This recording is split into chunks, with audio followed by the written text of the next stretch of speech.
it's 10:40 p.m. and we just got home from rehearsal.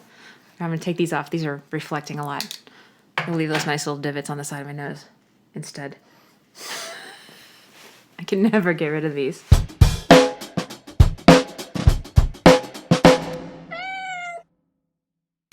Anyway, we just got home from Petty Nick's rehearsal, which we needed to squeeze in because Ryan Skiles, who used to play with us, is going to be doing a show with us next weekend. Which is awesome. Mm-hmm. We love Ryan.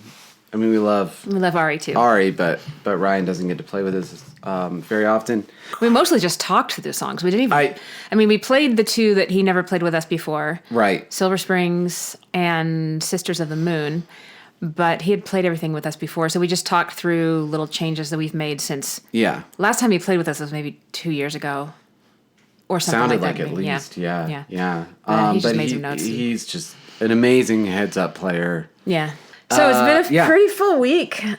So we recorded the last one of these last Monday, and since then, we had the podcast with our friend Tyler for his band Murder by Death. Yeah, Tyler, Murder by Death has a Patreon that's apparently very well attended. They have a really active community, so we did a podcast for them. In fact, we did it sitting right here. Right here. In our new music room. Check Adrienne's Facebook. She has made the music room incredible. It's only going to get better. Yeah, still need to buy furniture and stuff, but I painted the walls, put up the lights.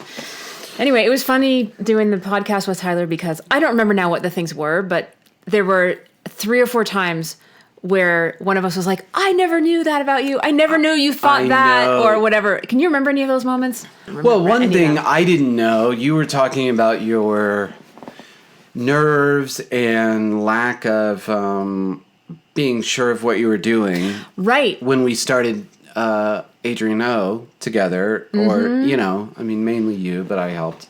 And I had no idea you had that level of, like, nerves and, I don't want to say insecurity, but, like, Yeah, it was insecurity.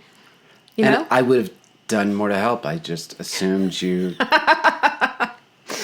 Everything could have been better. There's so many things we would have done differently. There's so many things we would have done differently. But you're so organized and on the ball and whatever. It never occurred to me that you... I'm organized, had yes. other doubts. But I had never led musicians before, and I didn't know what I should be doing, Yeah, and now it makes sense. How to use the time wisely. How, what to do and not to overdo. So, when I... was in The Fever. I helped found The Fever, a wedding band. I carried my project manager persona into that situation. Right. Which was note everything that happens in the rehearsal, note the things that people are going to need to work on, send out follow-up notes, be like, okay, drums in this song, you need to make sure you get that fill, blah, blah, blah. And looking back now, I would have taken offense if I were a musician. I was just going to say, it's a little amazing no one murdered you. I know, right? Yeah. But the context of life was very, very different. I was coming from a very different place. I heard, I feel like I've been talking a lot this week, so I may be repeating myself. I can't remember if I said this last time or if I just said it to you. I was listening to a really great podcast with a organizational psychiatrist. And he was talking about how some tasks aren't a tunnel. They aren't a ditch you dig where it's like we need 30 feet of 3 feet deep ditch and you dig it 30 feet and then you're done. That it's not that it's a maze. And that, like, certain types of things, like you're describing, like music and getting a band to sound good and getting original music done, or even producing what I do, very often it is not you start at point A and then you go to point B and then you are done. It's like, it's a maze. You have to find your way through it. Mm-hmm. And you kind of have to, like, get okay with the fact that it's a maze and and the next time you go through that exact same task, finding your way through that different maze is going to be different. It's going to be a different maze. Yeah. Yeah. It was, that just illustrates why I was a fish out of water, running my own original band, the first original band I've ever had. and so far the only one. Which you did an amazing job at. I mean, well, anyway, we did lots of cool stuff. But anyway, that was one thing we didn't know. There was stuff about Tyler, that he... Oh, like him, he mentioned when he was waiting to audition for us in Urban Dance Theory, and he was sitting out in the foyer of Rocket Space and hearing these people like slapping up a storm, shredding their bass, and he's like, "Oh, I'm definitely not going to get in that band. That guy's way better than I am." And we were like, "No," we were like dying. We were like, "When is this guy going to be done?" Yeah. Anyway, that was we fun. had an amazing conversation with Tyler. We just couldn't stop talking. I mean, we were shooting for like maybe 45 minutes or an hour. I think we went for an hour and a half. We went for an hour and a half, and then he hit record on us just sitting around talking afterwards. So that might have been 2 hours. Yeah. It's fun stuff. Well, anyway, that was look just at the last next Tuesday. thing. Wow. What else? Then, Thursday, I went to see one of my voice students in her high school musical. I haven't been to a high school musical since high school. Which high school musical was it? It was, the musical was called Ranked, not Rent. Ranked. Everyone I've said this to has said, I've been like, well, it's a musical you probably don't know about called Ranked. And they're like, I know Rent. I'm like, no. Yeah. It's a new one. It's been newly written, and it's about rankings, for getting into college. Yeah. Okay. Anyway, it's about the stress of being ranked in high school and having to compete, for your ranking. It was at Northfield High School, and my student had the lead. Not that I can take any credit for that because she had the lead before she started lessons with me. So, but you got the lead and then went. And then we worked on... And you said that she nailed something that you guys had worked on. Yeah, I mean, the main challenge that she was having was mixing. So she has a beautiful tone. Mm-hmm. She can bring her chest voice up pretty sneakily high. When people can kind of push up and you don't hear the strain, but then like all of a sudden their voice flips out. Right. So anytime she had those high climactic sustained notes, which are like the most important ones in the song, they were kind of light and airy. And so we worked on mixing those, and she did in the show, that's huge. I didn't expect it necessarily because it's one thing to learn something in practice in a controlled environment and a totally different thing to do it on stage. But she's amazing. Well, and I saw pictures. Yeah. Like that was a big production. Yeah. She was on like a catwalk. Yeah, she was up high. Yeah. Like everybody. Anyway, so that was really rewarding. Loved going to that. We had a Performance High social hangout on Sunday. That was yesterday. It was just yeah. Why did you look like that? I feel like so much has happened this week. I made a list of the things that have happened in our music life this week, and I was like, has it only been a week? It's been a full week. But yeah, we hung out with mostly teachers. Also, one of our favorite people, Doug Webb. He's been taking lessons and performing with the studio for many years now. I'm not even sure how many years. Yeah, a few years. Yeah. That was just a fun little Sunday afternoon hangout. Yeah, it was amazing. And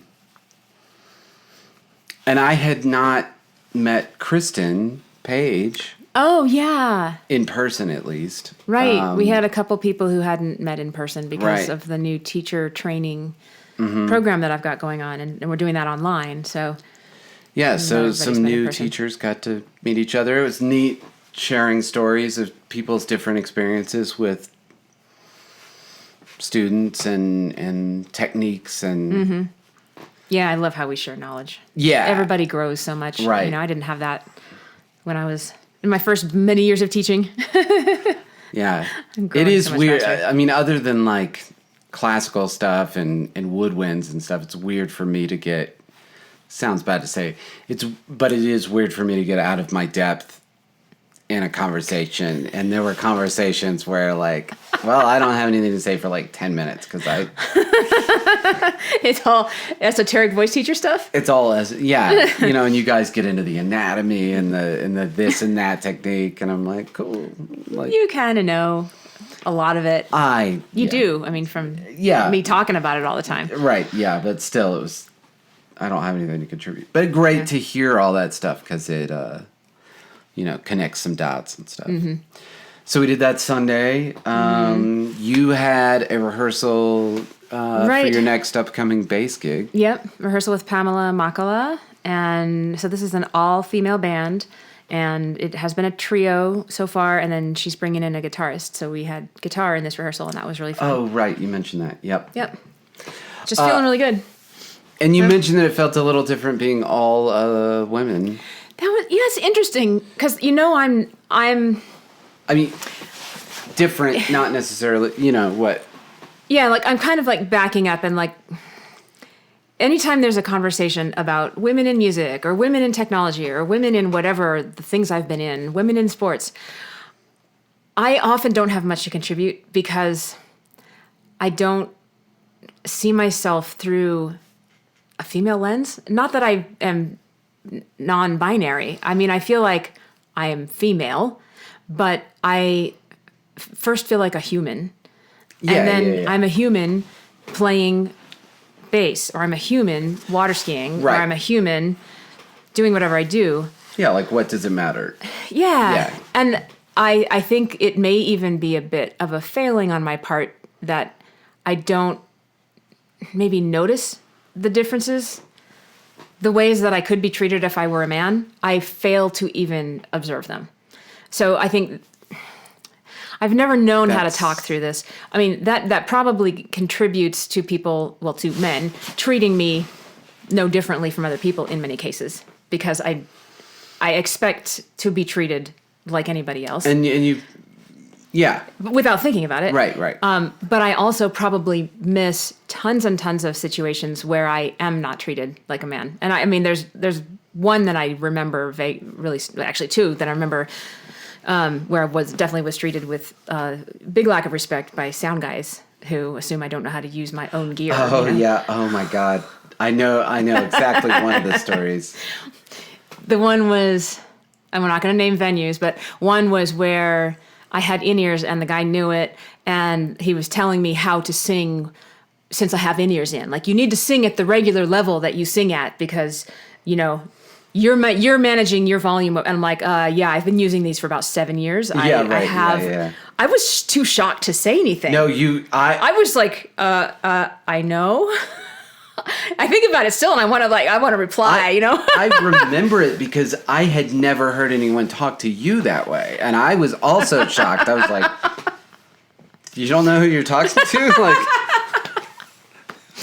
but anyway, back to the Pamela Makala all-female band rehearsal. I can't put my finger on how it felt any different. I mean, I guess every group of people is different, so this was a different group of people. I've never played with this particular group of people before. Right. Still, there is something intangible about like having no males in the room. And it's not like we're having pillow fights or like talking about anything, we're just making music. And they're all really capable. Mm-hmm, and interestingly, I have the longest hair of all of them. By far. Right. We've like not super girly girls. I don't know that. Yeah. I'm the girliest of the girls in the group. Yeah. I don't know. It's a cool thing, and I don't even know how to describe it. Yeah. Anyway, the rehearsal went great. It's going to be a great show. Yeah, it's always different. And thanks for pointing out that there were no males there, because I've argued for years that anyone who does music is a dude. So what? So you said there were no males there, there were no dudes there. Because we were all dudes. Because you're all dudes, because you play music. Because dude doesn't mean man to you. It just means like someone cool. I argued strongly. Like, cool person. I call all kinds of... I say it to you all the time. I know, you call me dude all the time. Well, you're a dude. Is that Florida lingo? I have no idea. It is true that it is Florida lingo that like... If someone were to say, in at least my like generation of music people, if someone were to say, "Do you know so and so?" and you didn't really know him or you didn't really like him, but he was definitely good, you would go, "Yeah, he's a dude." Huh? Like, I don't hang out with, but like he's for real. He's legit. Like. Okay, so legit. So that's kind of the meaning of it. That's sort of legit. What it is to me. Yeah. And that is a Florida thing, maybe even a Jacksonville thing. where you'd go like, like, do you know so-and-so, the bass player? And you go, he's a dude. Like, Yeah. I don't know him. I don't play with him. I don't, I wouldn't want to play with him, but he's good. He's a dude. So if you did want to play with someone, like you did know them and you were like, you wanted to recommend them, what would you say? Oh, you'd say, yeah, he's great. Nothing, there's no lingo for that. Okay. But it would also work. It doesn't necessarily mean you don't like somebody. It just means like you could say, hey, do you know Bijou Barbosa? Bijou. Yeah. And I would say, he's a dude, meaning I don't know him, but I know he's legit. I know he's really good. Mm-hmm. Do have, maybe I've said hello or something, but like, I don't know him, but I know he's good. Mm-hmm. I've seen him play. Mm-hmm. I can vouch for him. He's a dude. I see. Cool. Yeah. So that's why I will say, I call everybody dude. But not everybody, but Yeah. So speaking of dudes, we went and saw 3 dudes on Saturday night. Yeah. So Noah Matthews. Mm-hmm. I haven't seen Noah in. Noah was playing with Rachel James and Dave Preston when we played with them when they were doing Deerling and you were doing Adrienne O. And we were played doing Soiled Dove together. Soiled Dove, yeah. That's I think the last time I was in the same place with Noah. Wow. Yeah, it was a long time ago. So anyway, we went to see the Ryan Elwood trio, I believe, is what Ryan called it. Yeah, it's Ryan Elwood trio. Yeah. So our drummer friend Ryan, and who we play with all the time. Yeah. And then Noah Matthews and Solomon, but I didn't catch the last name. Didn't catch the last name. Great keyboard player. Great keyboard player. They were great. And they were doing jazz. Mm-hmm. So. And I texted Ryan the next morning to apologize that we left without saying goodbye because we wanted an early night. Yeah. But I did tell him that I cracked up every time he took a drum solo because he always refuses to take a drum solo in stuff that we do. So true. He'll never. But it's because it's not jazz. Yeah, I guess that's it. He's like, I'll do 4 bars at the beginning of the song of like of the groove. Of the groove. That's the most solo I'll do. Yeah. Yeah. But he was going off. It was great. It was great. Yeah, it was really fun to get out and see them and just be. Oh, we had that Indian dinner. Oh, I was just gonna say Sukoon, Sukoon. If you're in Denver, that is the best Indian food that. Well, yeah, in Littleton. So it's in downtown Littleton. Sukoon. Right in Old Town Littleton. Best Indian food ever. Yeah. Complex flavors, just like we kept. It was like fine dining Indian food, but not fine dining cost or like fanciness. But it was like the quality of the food. We almost couldn't have a conversation because we kept going, "Oh my gosh, this is so good!" It's totally that's what was happening. Most of the conversation was talking about how good the food was. We'll have to go back there. Yeah, totally.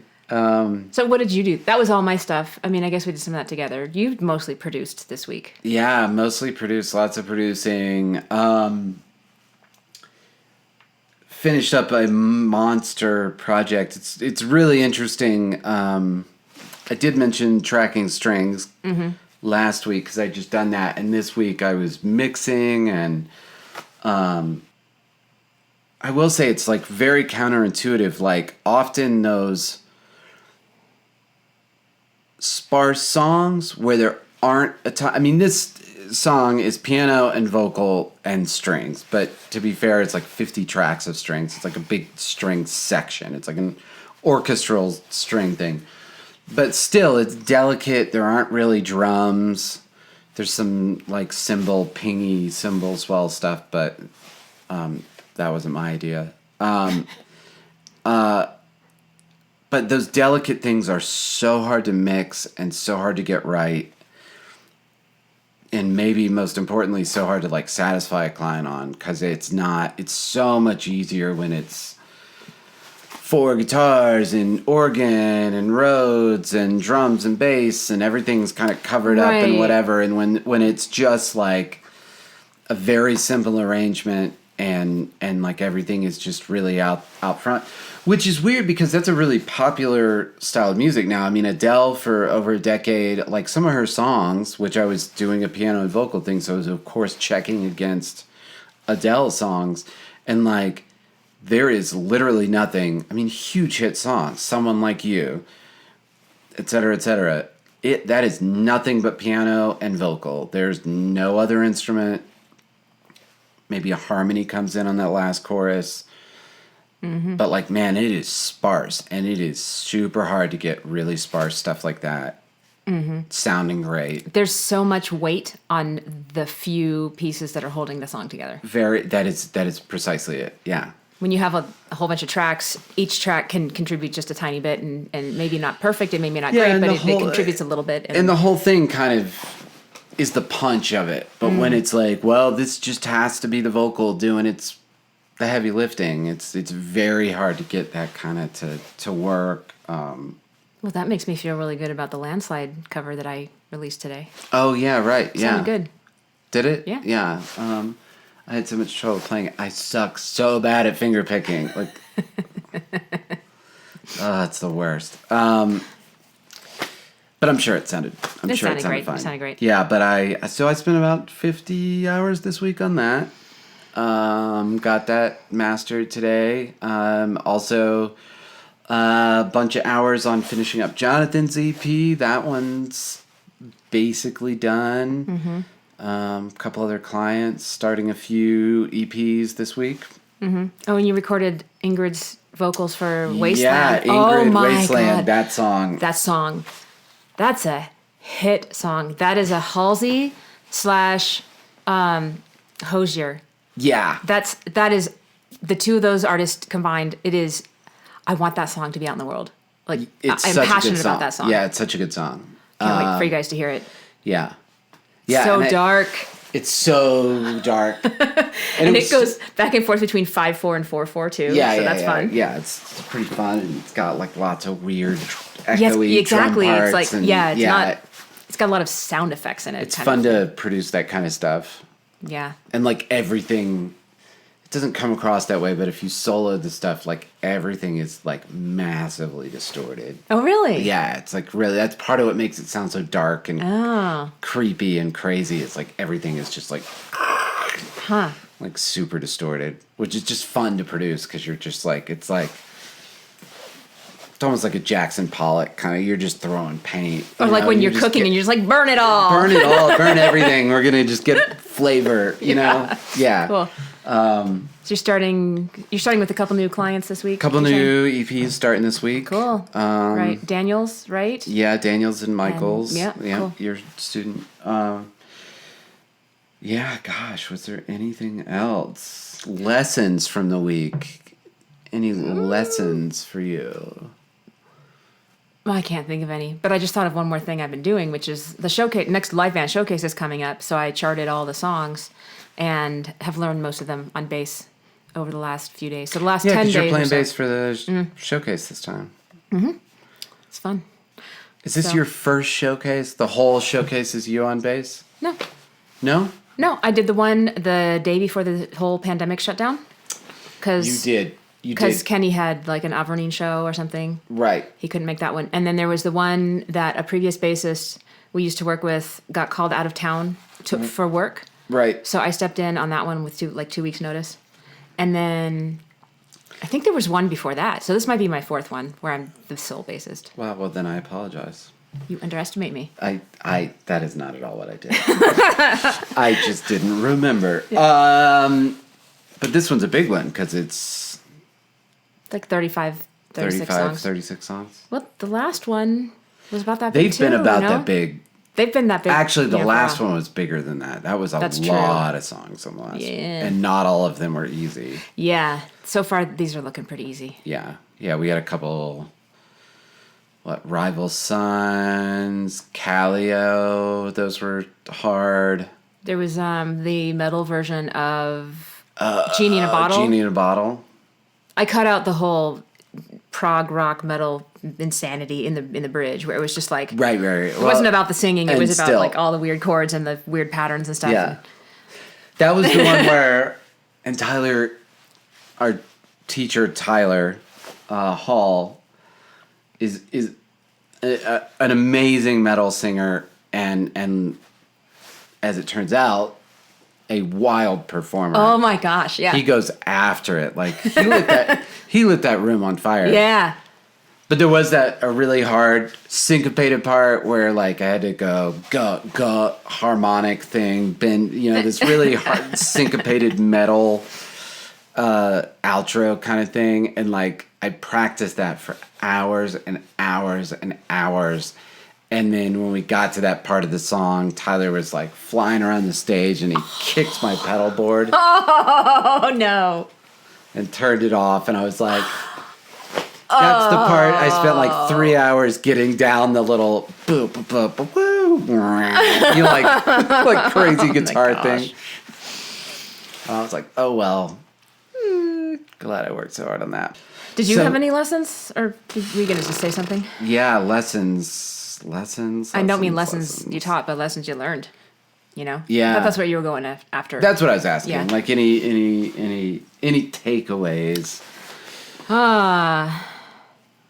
I will say one takeaway for me that I learned is I have a bad habit.